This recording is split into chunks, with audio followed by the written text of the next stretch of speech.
Bonjour, alors voici les recommandations pour l'appareil carrière combiné aux gouttières de type Invisalign. Alors, c'est un excellent appareil pour aider à corriger ou stimuler la croissance de la mâchoire du bas pour une relation qu'on appelle de type classe 2. Et ça aide à reculer les dents du haut aussi ou une combinaison des deux. L'avantage d'avoir les coquilles qui ont déjà des mouvements de type Invisalign, ça permet déjà d'aligner les dents en même temps qu'on corrige la relation de classe 2. Alors, on va commencer par la coquille. Généralement, on va commencer par la coquille du bas. En cours de route, on va rajouter la coquille du haut pour aligner les dents du haut. Ça pourrait arriver que dans votre cas, vous ayez les deux coquilles aussi en même temps. Donc, je vais commencer par enlever et retirer la coquille. Alors, c'est très important de toujours l'enlever pour manger et se brosser les dents. Mais sinon, on la porte en tout temps, soit un équivalent de 22 heures par jour. Lorsqu'on l'enlève et on le remet, on a déjà placé ce qu'on appelle des taquets ou des attachements sur les dents. Donc, ça peut être un petit peu plus difficile de retirer et de remettre l'appareil les premiers temps. C'est normal, mais ça va devenir très, très, très facile. Donc, il ne faut vraiment pas se décourager.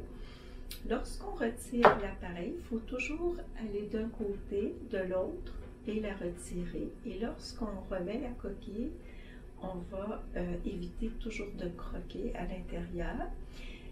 La gouttière Invisalign, étant donné qu'elle a un mouvement, il faut faire bien attention pour placer chaque côté comme il faut pour qu'elle s'insère très bien avec les attachements. Donc, on a les mains bien propres.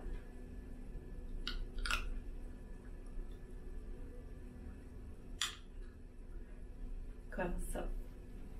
Lorsque on la remet, on évite de croquer dedans.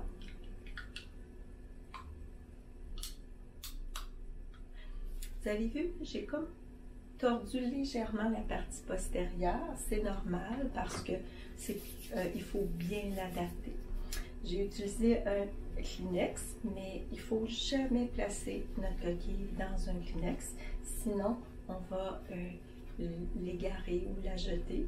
Toujours très important de la placer dans votre boîte que l'on vous a remis pour les repas, lorsqu'on se brosse les dents aussi. Alors, on la met dans notre boîte.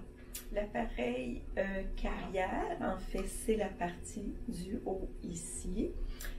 On a une attache aussi sur la dent du bas, donc ça peut être un petit bouton, un boîtier, et c'est ce qui va permettre d'attacher l'élastique pour faire le mouvement. Lorsqu'on mange, c'est très important de toujours enlever les élastiques. Donc, on ne mange jamais avec la coquille et on ne mange jamais avec les élastiques. On va toujours commencer avec la force numéro 1. Si vous avez des allergies au latex, bien important de s'assurer que ce sont des élastiques sans latex. Pour les positionner, on prend l'élastique entre le pouce et l'index comme ça. Moi, je n'ai pas, par contre, le carrière en bouche, mais si on s'imagine, donc, dans la bouche, on va essayer d'aller ressentir le petit crochet avec notre index. On va toujours commencer par en bas et on étire pour aller positionner le petit élastique dans la carrière comme ça. Je vais le faire de l'autre côté. Donc, même chose, on utilise toujours la dent du bas et on positionne l'élastique comme ça. C'est pas plus compliqué que ça. Au départ, je vous dirais que ça peut prendre plusieurs minutes.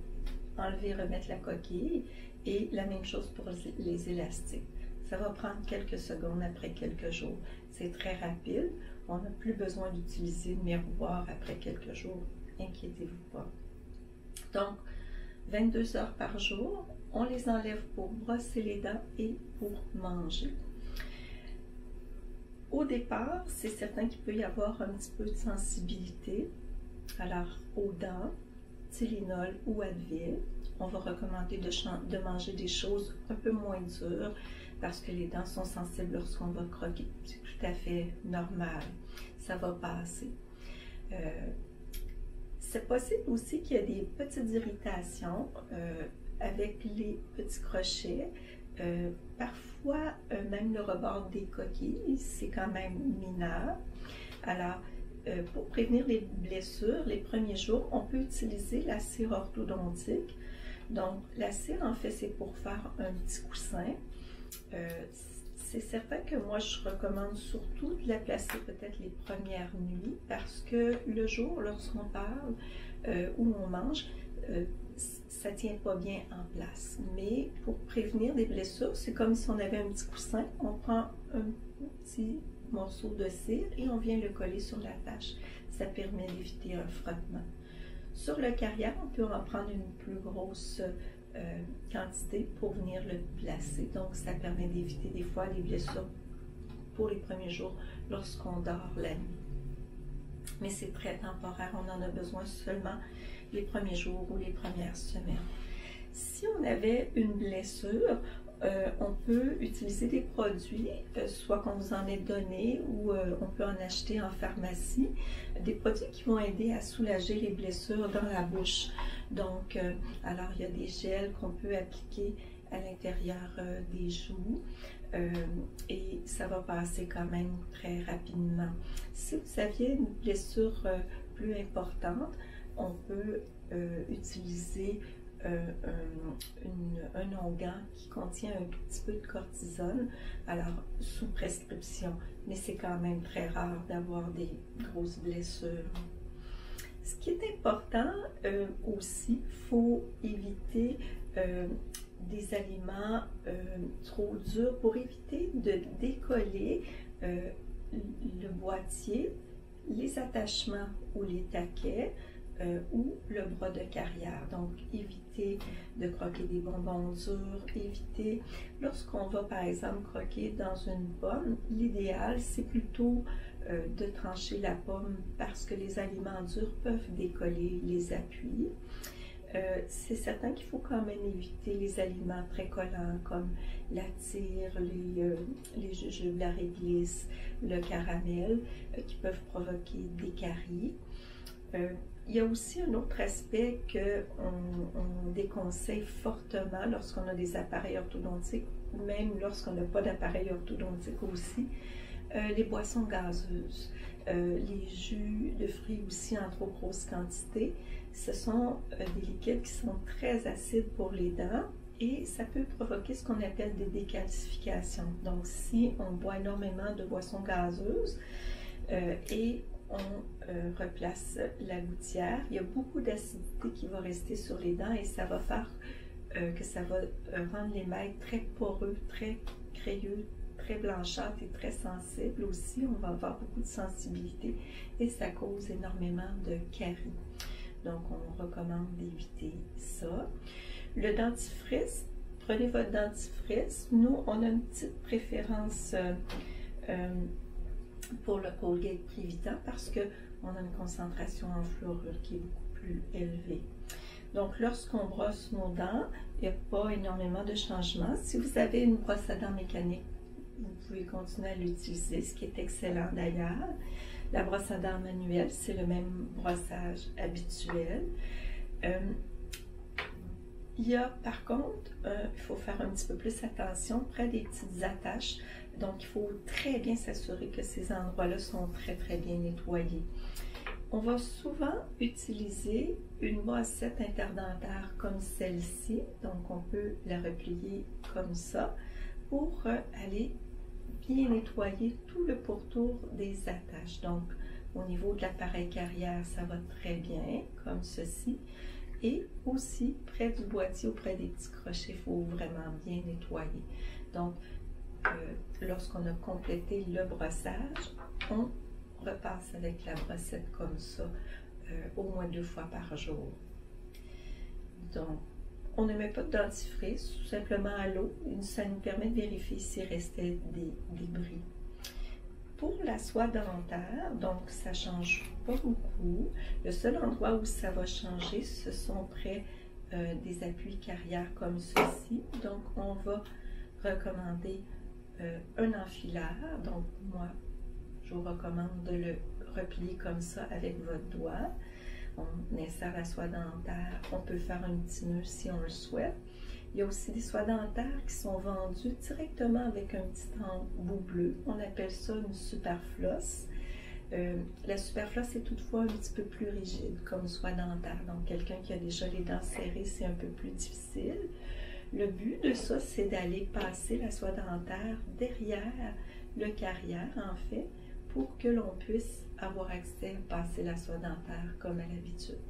C'est très, très important parce que lorsque on déplace les dents, on fait des pressions, les débris vont toujours s'accumuler près des gencives, parfois un peu sous la gencive. Donc, il faut vraiment très bien nettoyer les dents, mais particulièrement plus près des gencives et sous la gencive avec la soie dentaire lorsqu'on déplace les dents. Parce que lorsqu'on pousse les dents, il faut éviter qu'il y ait des débris qui soient pris en dessous. Donc, on a parlé de la cire. On va parler du nettoyage aussi de la coquille. Donc, la coquille, on peut dans le fond utiliser le dentifrice habituel. Moi, j'ai une petite préférence pour le polydent nettement frais. Ça va vraiment donner un très bon goût aux coquilles. Donc, c'est une mousse qu'on peut se procurer quand même assez facilement. L'avantage, c'est que la coquille va rester beaucoup plus transparente. Donc, lorsqu'on brosse notre coquille, il ne faut pas trop serrer fort, mais par contre, il faut brosser avec une bonne pression. Les débris vont vraiment coller facilement sur le plastique. Donc, on place un petit peu de mousse une fois qu'on a compléter notre brossage dentaire et on va quand même appliquer une bonne pression et on rince abondamment. Ce qui est important, c'est toujours retrouver le plastique aussi transparent que lorsque on l'a eu la première fois. Donc, il faut que ça redevienne très transparent avant de la remettre sur nos dents. La coquille Invisalign, l'avantage, c'est qu'étant donné qu'elle a des mouvements, c'est qu'on en a toujours des nouvelles à chaque semaine. Donc, dans la boîte, elles sont numérotées. Donc, ce sont des mouvements qui sont déjà programmés. On a besoin d'une coquille quand même, toujours lorsqu'on a un appareil carrière. L'avantage, c'est qu'on a déjà des mouvements qui se font sur les dents. Donc, alors, elles sont numérotées. Lorsque on commence, on a un numéro 1. La deuxième semaine, on passe à la coquille numéro 2. Donc, et ainsi de suite, pour que les mouvements puissent se faire. Ça pourrait arriver que l'orthodontiste ait programmé un ajustement spécial lorsqu'on déplace les dents. Il peut y arriver à un moment donné où on a besoin de faire un ajustement en bouche. Donc, l'orthodontiste va peut-être inscrire ou ajouter un stop sur l'enveloppe parce que à ce stade-là, c'est possible que on ait à se voir pour faire un ajustement. Donc, ça, on va vous aviser si c'était le cas. On les change à chaque semaine. On porte toujours notre coquille et nos élastiques 22 heures par jour. On les enlève toujours pour les repas et se brosser les dents. Au départ, il peut y avoir un petit peu d'adaptation concernant aussi l'aspect phonétique. Donc, lorsqu'on parle, au départ, ça peut gêner les premiers jours. On a un petit peu plus de salive. C'est très temporaire. Plus vous allez porter votre coquille, plus vous allez devenir confortable et plus ça va être facile, l'adaptation va être facile. Vous ne ressentirez pas cet inconfort-là. je pense qu'il reste, c'est vrai, à parler. Il y a des petits trucs aussi avec Invisalign. Si on a de la difficulté à insérer parfois le coquille, il peut y avoir des mouvements un peu plus difficiles. On peut vous remettre en cours de route ce qu'on appelle un chewy. Ça, c'est parfois, on va croquer le chewy. Ça va aider à insérer la coquille. Il y a des fois des petites particularités par rapport à ça. Pour vous aider aussi le changement des coquilles Invisalign, il y a une application qui s'appelle My Invisalign. Vous pouvez la downloader et puis ça peut vous faire des rappels. Ça peut vous aider aussi à calculer la durée du port de vos coquilles. S'il y a quelque chose qui se brisait, le carrière, le boîtier ou une attache sur les dents, c'est important de nous rappeler. Si d'un côté, le bris fait en sorte que vous ne pouvez pas porter l'élastique d'un côté, on va recommander de cesser l'autre côté aussi et de nous appeler. C'est très important pour qu'on puisse se revoir avant votre prochain rendez-vous. Bien évidemment, il faut s'assurer que vous repreniez rendez-vous parce que il faut parfois ajuster la force des élastiques. Il faut évaluer aussi le travail si ça s'effectue très bien. Il faut quand même aussi continuer le suivi avec votre dentiste de façon régulière, tel que recommandé. Alors, c'est un appareil qui fonctionne très bien. On a d'excellents résultats. C'est très bien parti.